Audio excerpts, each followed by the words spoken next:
So today I am going to be replacing my driver's side fog bulb on my 2013 Honda Accord Coupe EX-L.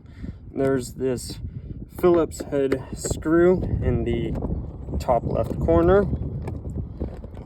Once that is loose, press on the left side and it should slide right out. The bulb is just right behind it. There's this tab right there that you press and it should come right out. I am going to be replacing it with this basic H8 fog bulb. And then I did put a little bit of this bulb grease on. It helps to seal it and keep the moisture out.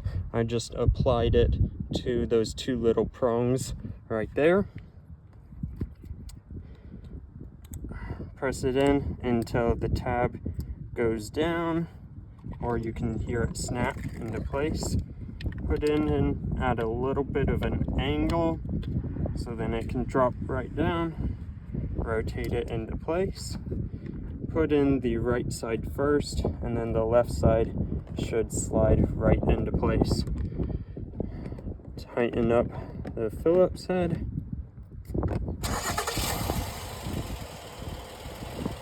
Looks good. This will work for the passenger side as well. You just do everything mirrored. And thanks for watching. Subscribe for more videos.